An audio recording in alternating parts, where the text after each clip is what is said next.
दोस्तों नमस्कार, स्वागत है एक बार फिर से आपका हमारे इस चैनल में। और आज हम जो एक नए टॉपिक को कवर करने जा रहे हैं वो है यूनियन टेरिटरी। यानी कि जो एम लक्ष्मीकांत इंडियन पॉलिटी की बुक है उसमें यूनियन टेरिटरी और स्पेशल एरियाज में दो चैप्टर हैं, एक यूनियन टेरिटरी और दूसरा जो चैप्टर है वो है शेड्यूल एंड ट्राइबल एरियाज। तो आज इस वीडियो में हम अपन लोग जो कवर करेंगे वो यूनियन टेरिटरीज को कवर करेंगे। ठीक है, चलो शुरू करते हैं, लाइन बाई लाइन इसे समझेंगे एक बढ़िया से। तो अंडर आर्टिकल 1 यानी कि article 1 of the Indian constitution, तो हमारे संविधान का जो अनुच्छेद 1 है वो किसकी बात करता है? तो वो बात करता है भारत के क्षेत्र की बात। यानी कि territory of India comprises three category, यानी कि जो एक भारत का क्षेत्र है जो टेरिटरी कहा गया है, उस टेरिटरी में जो है वो तीन भागों में उसको विभाजित किया गया है, यानी कि डिवाइड किया गया है। तो पहली कौन कौन सी आती है? यानी कि टेरिटरी ऑफ द स्टेट्स, यानी कि राज्यों की जो क्षेत्र है, सभी राज्यों की जो जहां तक जो राज्य फैले हुए हैं वो सभी आते हैं इसमें। दूसरा यूनियन टेरिटरीज, यानी कि केंद्र शासित प्रदेश, जो भी केंद्र शासित प्रदेश है वो भी एक भारत की टेरिटरी का एक हिस्सा है। और तीसरी आते हैं टेरिटरी दैट में B acquired by the government of India at any time, यानी कि किसी भी समय भारत सरकार के द्वारा भविष्य में कोई भी यदि कोई भी क्षेत्र अपने अधीन लाया जाता है तो वो भी एक भारत का क्षेत्र कहलाया जाएगा, यानी कि टेरिटरी ऑफ इंडिया के अंडर आएगा। तो ये तीन कैटेगरी में इसको डिवाइड किया गया है ना। हम बात करें कि अभी प्रेजेंट में इंडिया के कितने स्टेट हैं, तो 29 तो स्टेट्स हैं, 29 राज्य हैं और 7 जो है union territories and no acquired territories, यानी कि कोई भी केंद्र शासित कोई एक्वायर्ड टेरिटरी नहीं है। अब इसमें देखो क्या पता है, यहाँ पर जो 7 यूनियन टेरिटरीज है ये पुराने एडिशन में थोड़ा एडिट नहीं किया गया है, लेकिन 29 स्टेट न होकर अब कितने हैं, 28 स्टेट हैं। और जबकि 7 यूनियन टेरिटरी नहीं है बल्कि कितनी है, 8 है। अब जो एक स्टेट कम किया गया है वो कौन सा है? जम्मू एंड कश्मीर। जम्मू एंड कश्मीर जो पहले एक राज्य होता था अब इसको एक यूटी बना दिया है, तो जम्मू एंड कश्मीर और लद्दाख ये जो एक यूनियन टेरिटरी बना दी गई है। तो 28 राज्य और 8 केंद्र शासित प्रदेश जो है वो अभी है। नाउ हम बात करें कि the state are the members of the federal system in India and share are distribution of power with the centre, यानी कि हमारे यहाँ ये जो प्रणाली एक सिस्टम अडॉप्ट किया गया वो है कौन सा? Federal system. और फेडरल सिस्टम का एक क्या नियम होता है कि यहाँ पर जो पावर होती है उसको डिस्ट्रीब्यूट किया जाता है, यानी कि बांटा जाता है किसके बीच में? एक सेंटर और स्टेट्स के बीच में, यानी कि दोनों के बीच में जो पावर्स का वो विभाजन किया गया है और एक बराबर पावर्स जो है वो दोनों को दी गई है। जबकि यूनियन टेरिटरी के अगर हम केस में देखें तो ये जो फेडरल सिस्टम है वो एक कैसा हो जाता है, एक यूनिटरी हो जाता है, यानी एक तरफा हो जाता है कि यूनियन टेरिटरी केस में हमने जो पावर्स हैं वो सेंटर के साथ उनको डिस्ट्रीब्यूट नहीं किया है। जो यूटीज होती हैं वो डायरेक्ट कंट्रोल में रहती हैं या administration of the central government, यानी कि केंद्र शासित जो हमारा केंद्र है उसकी ये अधीन रहती हैं, वो इस पर सीधे तौर पर नियंत्रण इनको करता है। और इसीलिए इन्हें एक दूसरे नाम से जाना जाता है कि सेंट्रली एडमिनिस्ट्रेटेड टेरिटरी। और इस तरीके से अगर देखें तो ये जो हमारा एक कॉन्सेप्ट है फेडरल का, कि फेडरल जो सिस्टम हमने अडॉप्ट किया है तो केंद्र शासित प्रदेश के केस में ये जो है वो बिल्कुल अलग हो जाता है, तो ये केवल और केवल लागू होता है राज्यों के केस में। ठीक है, नेक्स्ट अगर हम बात करें इसकी तो creation of the union territories, यानी कि कैसे कैसे यूनियन टेरिटरीज को बनाया गया। देखो इसमें अगर हम एक पॉइंट देखें कि आखिरकार यूनियन टेरिटरीज को क्यों बनाया गया, तो इसके पीछे लॉजिक क्या था, तो इसके पीछे भी इसमें कई रीजंस बताए गए हैं। लेकिन इनको कैसे यूनियन टेरिटरीज बनाया गया, एक जो शेप दी गई है वो, तो मेन कहानी जो शुरू होती है वो होती है ब्रिटिश शासन में। देखो उससे अगर हम मेडिवल की बात करें तो मुगल्स मौर्यास थे, ठीक है, फिर बाबर वगैरह ये सब लोग जो आए थे, दिल्ली सल्तनत का समय रहा था, तो दिल्ली तो एक वैसे ही पहले से राजनीतिक केंद्र रहा है। तो ब्रिटिश समय के दौरान ही जो एरियाज थी, कुछ एरियाज ऐसी थी, इनको एक अलग से एक नाम दिया गया था और उनका नाम था शेड्यूल डिस्ट्रिक्ट इन 1874, यानी कि 1874 में कुछ एरिया जो चिन्हित की गई थी उन्हीं को एक दर्जा दिया गया था शेड्यूल डिस्ट्रिक्ट का। अब धीरे धीरे जैसे समय बीता तो इनका जो नाम है वो चेंज कर दिए गए थे, यानी कि ब्रिटिशर्स की जब इन पर कंट्रोल करा, उन्होंने कंट्रोल करना शुरू किया तो इनका जो नाम बदलकर शेड्यूल एरिया से चीफ कमिश्नर प्रोवेंसेस, यानी कि चीफ कमिश्नर प्रोवेंसेस इनको नाम दे दिया। फिर क्या हुआ कि धीरे धीरे देखा आपने काफी ज्यादा जो संघर्ष हुआ था स्वतंत्र हमारे आजादी के, तो आजादी के बाद से यानी कि 1950 के समथिंग देखें तो हमारे यहाँ जब संविधान जब लागू हुआ था तो जो राज्यों को बांटा गया था तो वो 4 भागों में बांटा गया था, तो part A B C D. C and D after India में देवर प्लेज यानी कि जो आज हमारे यूटीज हैं इनमें कुछ ऐसे स्टेट्स हैं जो पहले यूटीज हुआ करते थे लेकिन बाद में चल के उन्हें एक स्टेट का दर्जा दे दिया गया था। तो सी और डी जो पार्ट है इनमें इनको रखा गया था। फिर क्या हुआ कि सातवां जो संविधान संशोधन हुआ था 1956 में, या हम कह सकते हैं कि जो स्टेट रीऑर्गेनाइजेशन एक्ट 1956 का जब पारित किया गया था, तो इससे के बाद क्या हुआ कि राज्यों को और केंद्र शासित प्रदेशों को बिल्कुल अलग कर दिया गया था। अब कुछ ऐसे राज्य थे कि इस दौरान ही कुछ ऐसी यूटीज थी, इनको यूटीज से उठाकर उन्हें एक राज्य का दर्जा दे दिया गया था। कौन-कौन से? जैसे हिमाचल प्रदेश, मणिपुर, त्रिपुरा, मिजोरम, अरुणाचल प्रदेश और गोवा। ये पहले यूटीज हुआ करती थी। लेकिन जब स्टेट रीऑर्गेनाइजेशन एक्ट जब पारित किया गया था, तब इनको एक स्टेट का दर्जा दे दिया गया था। ठीक है? और जो बचे हुए हैं उनको यूनियन टेरिटरीज हम कहते हैं। जैसे कि और कुछ अब देखो यूटी के केस में जैसे पोर्टुगीज हैं, सही है, और फ्रांसिस से इन्होंने कुछ एरियाज पे जो है वो कंट्रोल करके रखा था। और जैसे अगर हम गोवा की बात करें तो गोवा तो हमने जो पुर्तगाली जो थे उनसे काफी आजादी की काफी समय बाद उनसे एक्वायर किया था। तो जैसे पुर्तगालियों का किस पर रूल रहा था, तो पुर्तगालीज की जैसे गोवा है, दमन एंड दीव है, दादरा एंड नागर हवेली है, तो इस पर किसका कंट्रोल था? पोर्टुगीज का। जबकि जो पुडुचेरी था इस पर कंट्रोल था फ्रांस का। ठीक है? तो अभी प्रेजेंट में कितनी? यहाँ पर 9 नहीं, अभी 8 यूनियन टेरिटरीज है।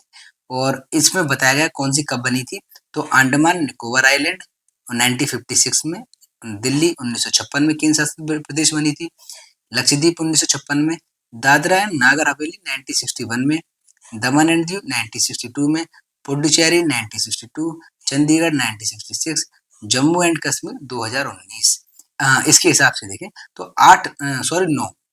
9 केंद्र है, यानी जम्मू कश्मीर और लद्दाख जो है, जो 9 केंद्र शासित प्रदेश हैं 2019 में ये नहीं बनी थी। सॉरी, मैंने पहले भी आपको जो पहले भी पढ़ाया था तो उसमें 8 केंद्र शासित प्रदेश कर दिया था। सॉरी, नहीं 8 नहीं 9 है। ठीक है? तो इस तरीके से देखें तो हाल फिलहाल में जो एक नई यूनियन टेरिटरी बनी है वो जम्मू कश्मीर और लद्दाख, ये जो है वो 2019 में केंद्र शासित प्रदेश इनको बनाया गया। ठीक है? अब जो लक्षद्वीप है, पहले अच्छा कुछ ऐसे थे इनको अलग अलग नामों से जाना जाता। जैसे लक्षद्वीप जो है टिल 1973 तक Lakshadweep was known by the name of Laccadive, Minicoy and Amindivi islands, यानी कि इनको 3 नामों से जाना, छोटे-छोटे जो आइलैंड्स हैं उनके एक अलग-अलग नाम दिए गए थे और उनका एक कंबाइंड फॉर्म जो है वो लक्षद्वीप है। जबकि 1992 में यानी कि दिल्ली जो हुआ करती थी हमारी जो कैपिटल थी, जो पहले यूटी 1956 में यूटी बनी थी, तो इसको एक नाम बदल के एक नया दर्जा दिया गया था, national capital territory of Delhi, यानी कि दिल्ली की केंद्र शासित प्रदेश। जबकि जो पुडुचेरी है वाज नोन एज, यानी कि जो पहले पौंडीचेरी क्या नाम था? पौंडीचेरी था, और उसको बाद में 2006 में इसका नाम बदलकर पुडुचेरी कर दिया गया। ठीक है? अब मैंने स्टार्टिंग में ये क्वेश्चन पुट अप किया था कि जो यूनियन टेरिटरी है इनको केंद्र शासित प्रदेश बनाने के पीछे क्या रीजन है, भाई इनको स्टेट क्यों नहीं बनाया गया था? तो इसमें कुछ रीजन है, देखो कि कुछ तो पॉलिटिकल और administrative consideration Delhi and Chandigarh, यानी कि अगर दिल्ली और चंडीगढ़ की हम बात करें तो इनकी एक लोकेशन और ये पहले से ही एक राजनीतिक और प्रशासनिक केंद्र रहे हैं, तो इसी वजह से दिल्ली और चंडीगढ़ को केंद्र शासित बनाया गया था, ताकि जो भी सेंट्रल गवर्नमेंट है वो इन पर एक सही तरीके से कंट्रोल कर सके।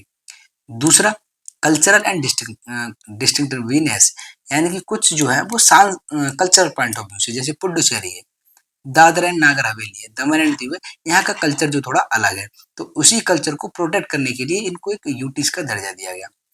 तीसरा पॉइंट, स्ट्रेटेजिक इंपॉर्टेंस, यानी कि कुछ की एक लोकेशन अगर हम बात करें, जैसे अंडमान और निकोबार आइलैंड है कहाँ पर? बे ऑफ बंगाल में। ठीक है? बे ऑफ बंगाल में। जबकि लक्षद्वीप कहाँ पर है? अरेबियन सी में है।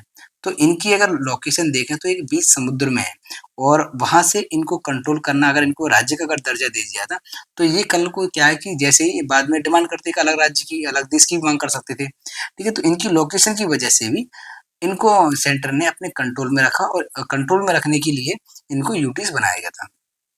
अब जैसे मैंने ऊपर बताया था कि कुछ स्टेट्स थे जो पहले यूटीज थे, उनको बाद में स्टेट का दर्जा दे दिया था, जैसे मिजोरम, मणिपुर, त्रिपुरा और अरुणाचल प्रदेश को बाद में राज्य बना दिया गया था। अब 2019 में जो जम्मू कश्मीर, अब देखो जम्मू कश्मीर में भी सिचुएशन बहुत ज्यादा अलग रहती थी। क्यों? यहाँ पर जब तक ये राज्य का स्टेटस था तब तक वहाँ की जो सरकारें हैं वो अपने मनमाने तरीके से काम करती थी। और हमारे जो कॉन्स्टिट्यूशन में जो आर्टिकल नंबर 370 था, यानी कि आर्टिकल 370 था, वो एक विशेष प्रावधान की बात करता है जम्मू कश्मीर को लेकर। तो इसीलिए सेंटर का जो कंट्रोल था वो जम्मू कश्मीर पे कम हो जाता है। तो 2019 में जब 370 आर्टिकल हटाया गया था और जो स्टेट था जम्मू कश्मीर को इसको दो अलग-अलग यूनियन टेरिटरीज में बांट दिया गया था। तो एक तो थी जम्मू एंड कश्मीर और दूसरी यूनियन टेरिटरी बनाई गई थी लद्दाख, ताकि जो सेंटर है वो इन पर अच्छे तरीके से कंट्रोल कर सके, ठीक है? अब नीचे इसमें रीजन बताया क्यों जम्मू कश्मीर को दो नई यूनियन टेरिटरीज बनाया गया था। तो the Ladakh division of the state of the Jammu and Kashmir has a larger area but is especially populated with a very difficult terrain। यानी कि जो लद्दाख है, जम्मू कश्मीर जो स्टेट था उसकी जो लद्दाख डिवीजन है वो एरिया तो ज्यादा है लेकिन यहाँ पर जो पॉपुलेशन है वो बहुत कम है, क्योंकि देखो पूरा ही जम्मू कश्मीर एक हिली एरियाज में है, तो यहाँ पर पॉपुलेशन देखोगे तो बहुत कम कम है। दूसरा है क्या, future further keeping in view the prevailing internal security situated field by the cross border terrorism. यानी कि देखो पाकिस्तान से समय समय पर क्या कि वहाँ घुसपैठी है, टेररिज्म वगैरह को वो प्रमोट कर रहे हैं, ठीक है? तो उसको भी कंट्रोल करने के लिए इस जो जम्मू कश्मीर है स्टेट था इसको तोड़ा गया था और इसीलिए इसको यूनियन टेरिटरी बनाया गया था ताकि सेंटर है वो अच्छी तरीके से कंट्रोल कर सके।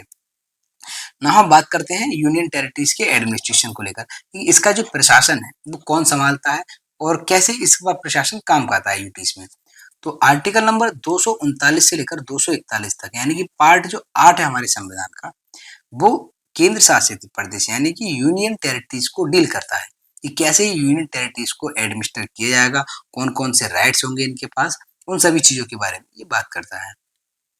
तो जैसे कि यूनियन टेरिटरी है वो किसके द्वारा एडमिनिस्टर कंट्रोल की जाती है, प्रेसिडेंट। तो प्रेसिडेंट या तो वो डायरेक्टली कंट्रोल कैसे करते हैं कि वो एक अपने द्वारा एक पर्सन को अपॉइंट करते हैं और उस पर्सन को कहा जाता है एडमिनिस्ट्रेटर और ये पर्सन प्रेसिडेंट के द्वारा अपॉइंट किया जाता है और यूटीज में कंट्रोल करता है। अब ये एडमिनिस्ट्रेटर होता है यूनियन टेरिटरी का, वो क्या होता है एजेंट होता है प्रेसिडेंट का, ना कि head of the state like the governor. यानी कि गवर्नर स्टेट में कौन होते हैं, गवर्नर, और गवर्नर एक हेड होता है कहाँ का, स्टेट्स का, एक स्टेट का। और ऐसे ही अगर हम बात करें तो यूनियन टेरिटरी केस में जो एडमिनिस्ट्रेटर्स होते हैं वो एक एजेंट होते हैं, यानी केंद्र के प्रेसिडेंट के द्वारा एक पर्सन अपॉइंट किए जाते हैं जो उनके बिहाफ पे यूटीज को कंट्रोल करते हैं, उसका एडमिनिस्ट्रेशन देखते हैं, ठीक है? अब ये जो एडमिनिस्ट्रेटर है इनको अलग अलग नामों से जाना जाता है, जैसे कहीं कहीं तो इन्हें एडमिनिस्ट्रेटर के नाम से जाना जाता है, कहीं कहीं इन्हें एलजी यानी कि लेफ्टिनेंट गवर्नर या चीफ कमिश्नर के नाम से जाना जाता है। जैसे कि दिल्ली के केस में क्या है, दिल्ली और Puducherry, Andaman and Nicobar island, Jammu and Kashmir, Ladakh, ठीक है, यहाँ तो इन्हें एलजी के नाम से जानते हैं। जबकि Chandigarh, Dadra and Nagar Haveli, Daman and Diu और लक्षद्वीप में इसे किस नाम से आते हैं, एडमिनिस्ट्रेटर। तो इन्हें दो नामों से जाना जाता है, ठीक है? तो ये कोई ज्यादा इंपॉर्टेंट नहीं है, पेपर में ऐसे नहीं पूछा जाएगा कौन से स्टेट में या कौन सी यूटीज में किस नाम से जाना जाता है, लेकिन एक नॉर्मली आपको इतनी जानकारी होनी चाहिए। The president can also appoint the governor of a state as the administrator of an adjoining union territory। यानी कि अब ऐसा नहीं है कि ये प्रेसिडेंट किसी एक अदर पर्सन को ही एक अपॉइंट करें कि वो उस यूटीज को संभालेगा। अगर उन्हें लगता है कि एक जो पड़ोसी राज्य है, जैसे सपोज को अगर हम बात करें दमन एंड दीव की, ठीक है, तो गुजरात है या महाराष्ट्र, दो इनके पड़ोसी राज्य हैं, तो इन दोनों में से किसी भी राज्य के गवर्नर को प्रेसिडेंट कह सकते हैं कि आप जो है इस स्टेट के साथ साथ ये जो यूनियन टेरिटरी है, इस यूटी है, इसको अभी जो प्रशासन है वो आप संभालेंगे, ठीक है? अगर ऐसे केस में क्या होता है कि अगर कोई भी गवर्नर एडजॉइनिंग स्टेट का जो गवर्नर अपॉइंट किया जाता है तो वो बिल्कुल फ्री होता है कि जो भी यूटीज के संबंध में डिसीजन लेगा वो ऐसा नहीं है कि उस राज्य की जो काउंसिल है वो जो कहेगी उसके हिसाब से लेगा, नहीं, जो जैसा चाहे गवर्नर बिल्कुल फ्रीली इंडिपेंडेंटली बिना काउंसिल ऑफ मिनिस्टर्स के जो उसके संबंध में डिसीजन लेगा, ठीक है? यूनियन टेरिटरी जो है दिल्ली की, यूनियन टेरिटरी पुडुचेरी की 1963 में बनी थी, जबकि दिल्ली की 1992 में इसको दर्जा दिया गया था। जम्मू कश्मीर जो है 2019 में। अब इन तीनों ही यूटीज में एक लेजिस्लेटिव असेंबली है और लेजिस्लेटिव असेंबली होने का मतलब क्या है कि यहाँ पर काउंसिल ऑफ मिनिस्टर्स हैं, यानी कि इलेक्शन होता है और ये काउंसिल ऑफ मिनिस्टर्स का हेड कौन होता है, चीफ मिनिस्टर्स। अब जो रिमेनिंग 6 यूनियन टेरिटरीज हैं उनमें इतना पॉलिटिकली इतनी ज्यादा जरूरी नहीं है, तो इसीलिए वहां पर कोई भी असेंबली वगैरह नहीं बनाई गई है, ठीक है? लेकिन but the establishment of such institution in the union territory does not diminish the supreme control of the president and the parliament over the them. यानी कि इंपॉर्टेंट है कि ऐसा नहीं कि जैसे राज्य केस में क्या था कि यदि इस किसी भी स्टेट में लेजिस्लेटिव असेंबली है तो ये लेजिस्लेटिव असेंबली जो जो भी स्टेट लिस्ट पर सब्जेक्ट दिए हैं उनमें बनाने का जो अधिकार है वो इस असेंबली को है, यानी पार्लियामेंट नहीं बना सकती है। लेकिन यूटीज के केस में क्या है कि भला से इन तीन जम्मू कश्मीर, दिल्ली और पुडुचेरी में लेजिस्लेटिव असेंबली है, लेकिन फिर भी पार्लियामेंट और प्रेसिडेंट के पास ही एक पावर है कि वो इसके संबंध में कोई भी रूल्स वगैरह बना सकते हैं। ठीक है। The parliament can make law on any subject of the three list, यानी कि तीनों लिस्ट, चाहे वो स्टेट लिस्ट हो, union state list, concurrent list और यूनियन लिस्ट, मतलब इन तीनों में से किसी भी संबंध में, यूटी संबंध में वो लॉ बना सकती है। ठीक है, तीनों के संबंध में। ना हम बात करें तो similarly the legislative assembly of Delhi can make law on any subject of the state list except public order, police and land, यानी कि दिल्ली की जो विधानसभा है, जो राज्य की सूची है, उस सूची में दिए हुए जितने भी सब्जेक्ट्स हैं उन सभी पर लॉ बना सकती है दिल्ली की विधानसभा। लेकिन तीन ऐसे प्रोविजंस हैं, तीन ऐसे टॉपिक्स हैं जिन पर दिल्ली की लेजिस्लेटिव असेंबली जो है लॉ नहीं बनाएगी। कौन कौन से हैं वो है public order and law and order से संबंधित है, पुलिस और दिल्ली का जो लैंड है। इन तीन टॉपिक से, इन सब्जेक्ट से रिलेटेड जो भी पावर है वो किसको दी गई है, पार्लियामेंट को, यानी पार्लियामेंट ही जो है वो इस संबंध में लॉ बनाएगी। इसके अलावा जो है दिल्ली जो है स्टेट लिस्ट के किसी भी सब्जेक्ट पर कोई भी कानून वगैरह बना सकती है। Now the president can make regulation for the peace, progress and good government of the Andaman and Nicobar Island, Dadra and Nagar Haveli, Daman and Diu and Ladakh। यानी कि इन सभी यूनियन टेरिटरीज के केस में president जैसा चाहे वैसा कोई भी एक लॉ या उन्हें रेगुलेट करने के लिए कोई भी एक रेगुलेशन जो है वो बना सकते हैं, ताकि इन्हें सही तरीके से एडमिनिस्टर किया जा सके। लेकिन पुडुचेरी के केस में भी president can legislate by making regulation but only with the assembly suspended, यानी कि अभी हमने क्या देखा था कि पुडुचेरी, दिल्ली और जम्मू कश्मीर और लद्दाख, ये ऐसी यूनियन टेरिटरी है साउथ जम्मू कश्मीर कि यहाँ पर विधानसभाएं हैं। लेकिन पुडुचेरी की विधानसभा के संबंध में भी यदि प्रेसिडेंट कोई भी नियम वगैरह जो है वो बना सकते हैं, लेकिन शर्त यही है कि जब पुडुचेरी की विधानसभा है या तो वो सस्पेंड हो गई हो या वो भंग हो गई हो, डिसॉल्व हो गई हो, तभी प्रेसिडेंट बना सकते हैं।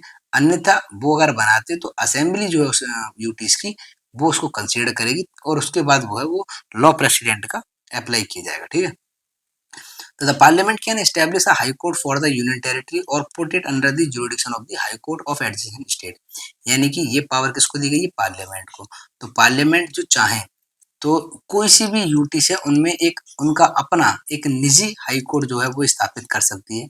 साथ इसके अलावा अगर वो चाहें तो जो एडजॉइनिंग स्टेट है, यानी कि जो पड़ोस का जो राज्य है, उसके जो पास वाला राज्य है, उस हाई कोर्ट, उस राज्य का जो हाई कोर्ट है उसके अंडर भी इसे ला सकती है। तो ये जो पावर है वो छोड़ा गया है पार्लियामेंट के ऊपर। तो जैसे अगर हम बात करें तो जैसे बम्बई की हाई कोर्ट है, उसका ज्यूरिडिक्शन किस पर है, दो यूनियन टेरिटरीज है, एक दादरा एंड नागर हवेली और दमन एंड दीव, तो दोनों किसके अंडर आती हैं, अब बम्बई हाई कोर्ट के। तो यहाँ से कुछ जो क्वेश्चन है वो ज्यादातर एग्जाम्स में पूछे जाते हैं कि कौन सी यूटीज किस हाई कोर्ट के अंडर आती है।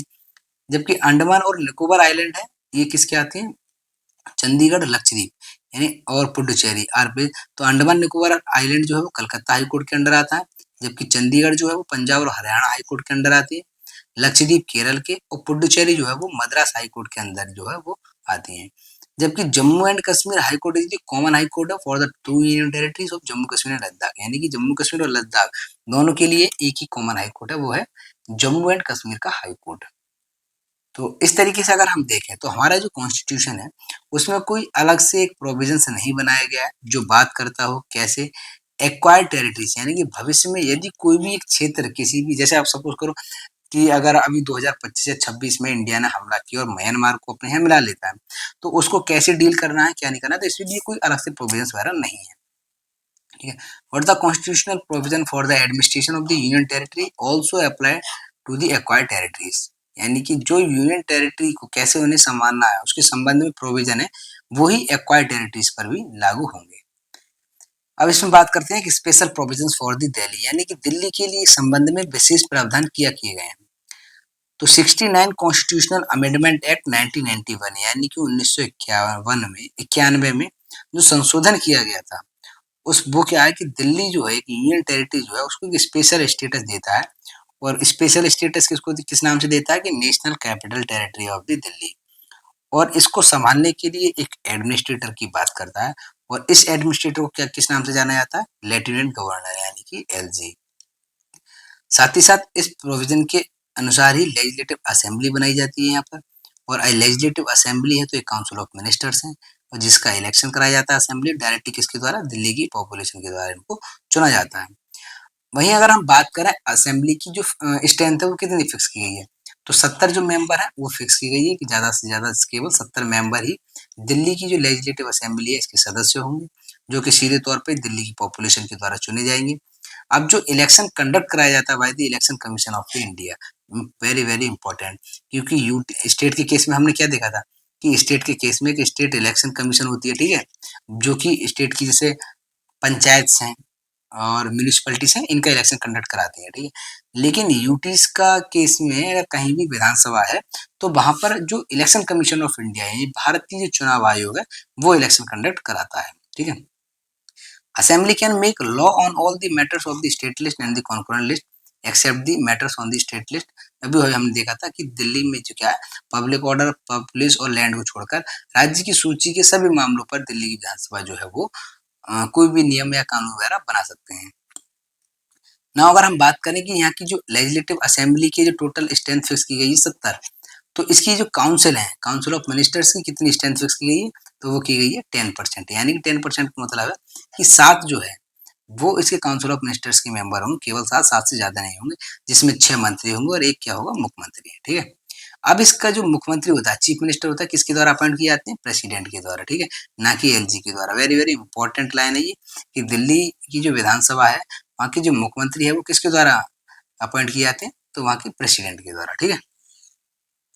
जबकि अदर मिनिस्टर्स जो होते हैं, other ministers are appointed by the president on the advice of the chief ministers, ठीक है। The minister hold office during the pleasure of the president. The council of minister is collectively responsible to the assembly. Council of Minister headed by the Chief Minister aid and advise the Lieutenant Governor in the exercise of his function except in so far as he is required to act in discretion। यानी कि वही बात कह रहे हैं कि जो governor है उनको पावर दी गई है कि वो जो यूटीज है उन पर जो प्रशासन करने हैं वो अपनी तरीके से करेगा, ठीक है। Now, when a situation arises in which the administrator of the territory cannot be carried on in accordance with the above provision, the president can suspend their operation and make the necessary incidental provision for administering the territory। यानी कि यह बताया गया है कि जब कभी भी जो यूटीज के एडमिनिस्ट्रेटर को ये लगता है कि जो यूटीज है उसमें सभी संवैधानिक मशीनरी या उनकी जो बात है या सेंटर की जो बात नहीं मानी जा रही है, तो जो भी एडमिनिस्ट्रेटर चाहे, वहाँ के जो एलजी चाहे, वो जो भी जरूरी कदम है वो उठा सकते हैं उस टेरिटरी को एडमिनिस्टर करने, उसे प्रशासन संभालने के लिए। यहाँ तक कि आप कह सकते हो कि वहाँ पर जो अगर उसे सिचुएशन ऐसी दिखती है तो ऐसे केस में क्या है कि जो इमरजेंसी है, इमरजेंसी वगैरह लगा सकते हैं, यानी आर्टिकल 356 प्रेसिडेंट रूल जो है, जो स्टेट में लगाया था वो यूटीज में लगा सकते हैं, ठीक है। Then the lieutenant governor is empowered to promulgate ordinance during the recess of the assembly, यानी कि जबकि असेंबली रिसेस में है, जब नहीं है, तो उस समय पर जो एलजी वगैरह होते हैं वो ऑर्डिनेंस वगैरह अध्यादेश जारी कर सकते हैं। और उस अध्यादेश की अगर हम बात करें तो उस अध्यादेश का उतनी ही फोर्स, मतलब उतनी फोर्स लगेगा जैसे कि असेंबली के द्वारा बनाया गया एक लॉ की वैल्यू होती है। और ऐसा प्रत्येक अध्यादेश जो वो ऑर्डिनेंस असेंबली के द्वारा जो है वो अप्रूव किया जाएगा कि जब कभी वो रीअसेंबल होती है उसके 6 हफ्ते के अंदर अंदर, ठीक है। But he can not promulgate an ordinance when the assembly is dissolve और द सस्पेंड, यानी कि जब असेंबली डिसॉल्व हो गई है, सस्पेंड कर दी गई है, ऐसे केस में वो ऑर्डिनेंस एलजी इशू नहीं कर सकते हैं। लेकिन कब करेंगे, जब वो रिसेस में है, ठीक है। No such ordinance can be promulgated or withdraw without the premier permission of the president, यानी कि यहाँ पर जो एलजी हैं उन्हें भी लिमिटेड पावर दी गई है कि अध्यादेश जो ऑर्डिनेंस है उसके संबंध में क्या है कि उन्हें प्रेसिडेंट से परमिशन लेनी होगी, ठीक है। Next, advisory committees of the union territories, यानी कि जितनी भी जो केंद्र शासित प्रदेश हैं तो इसको किसके द्वारा डील किया था, पार्लियामेंट के द्वारा। तो इसीलिए यहाँ पर जो पार्लियामेंट जो है, पार्लियामेंट प्रेसिडेंट, तो पार्लियामेंट में कमेटीज बनाई गई हैं जो एडमिनिस्टर करती हैं।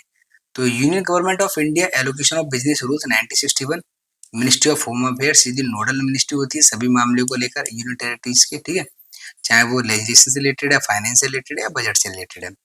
तो सभी जो 6 यूटीज हैं जिनमें लेजिस्लेशन नहीं है, कौन कौन सी, Andaman Nicobar island, Chandigarh, Daman and Diu, Dadra and Nagar Haveli, Lakshadweep और लद्दाख। यहाँ पर क्या एक फोरम बना रखी है होम मिनिस्ट्री ने, और उस फोरम का क्या नाम है, home minister advisory committee, HMEC है। ये एक एडवाइजरी कमेटी है जिसका मेन चेयरपर्सन कौन होता है, यूनियन के जो होम मिनिस्टर होते हैं, गृह मंत्री, ठीक है। और सभी जो यूटीज हैं उनके एडमिनिस्टर इसके मेंबर्स होते हैं।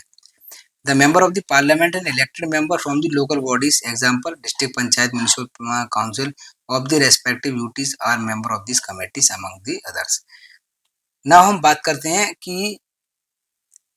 इनके बीच में डिफरेंसेस क्या है, ठीक है? एक स्टेट और एक यूटीज़ के बीच में डिफरेंस क्या है? तो स्टेट की अगर हम बात करें तो इनका जो रिलेशन होता है with the centre is the federal है, यानी कि दोनों के बीच में, स्टेट के बीच में और सेंटर के बीच में पावर का डिस्ट्रीब्यूशन होता है। वहीं यूटीज़ के केस में ये यूनिटरी होता है, यानी कि पावर्स का डिस्ट्रीब्यूशन नहीं किया जाता है। यूटी से सीधे तौर पर कंट्रोल में रहते हैं किसके, सेंटर के। दूसरी बात करें तो union state share a distribution of the power with the centre, यानी कि सेंटर के साथ पावर का डिस्ट्रीब्यूशन होता है, जबकि यूटीज जो है वो सीधे तौर पर कंट्रोल में रहते हैं सेंटर के। And they have the autonomy, state के पास ऑटोनॉमी होती है स्टेट को लेकर, स्टेट लिस्ट को लेकर, लेकिन इनके पास कोई ऑटोनॉमी नहीं होती है, ठीक है। There is a uniformity in their administrative setups. Uniformity कैसी, कि जैसे अगर हम बात करें सेंटर पे जो एडमिनिस्ट्रेशन मतलब प्रशासन को संभालने का एक पूरा सेटअप तैयार किया गया है, वैसा ही एक स्टेट में होता है, लेकिन यूटीज के केस में कोई भी यूनिफॉर्मिटी नहीं दी गई है। स्टेट में एग्जीक्यूटिव हेड कौन होता है, गवर्नर, जबकि एग्जीक्यूटिव जो हेड होते हैं यूटीज में उनको अलग अलग नामों से जाना जाता है, जैसे कि यह एलजी है या एडमिनिस्ट्रेटर। स्टेट में governor is the constitutional head of the state, यानी कि राज्य का जो हेड कौन होता है, गवर्नर होता है, जबकि यूटीज के केस में कौन होता है, ये प्रेसिडेंट। जो एडमिनिस्ट्रेटर जो होते हैं वो एक एजेंट होते हैं, जब किसके होते हैं, प्रेसिडेंट के, तो ये हेड नहीं होते यूटीज के, ठीक है। Parliament cannot make law on the subject of the stateless in relation to the state except under the extraordinary circumstances, यानी कि राज्य की सूची के संबंध में पार्लियामेंट कभी भी कोई लॉ नहीं बना सकती, कुछ ही एक्सेप्शनल केसेस में वो बना सकती है, ठीक है। लेकिन यूटीज की अगर हम बात करें तो पार्लियामेंट जो है वो किसी भी टॉपिक पर, स्टेट लिस्ट के किसी भी टॉपिक पर जो है वो लॉ बना सकते हैं, ठीक है। तो ये कुछ इनके यूटीज के बीच में जो है वो डिफरेंस थे, यूटी और स्टेट के बीच में क्या क्या डिफरेंस होते हैं। इस तरीके से ये जो चैप्टर है पूरा कंप्लीट होता है। कैसा लगा आपको, कैसी लगी वीडियो, कमेंट में जरूर बताएं। साथ ही साथ चैनल को लाइक करें, सब्सक्राइब करें और शेयर करें। मिलते हैं नेक्स्ट वीडियो में।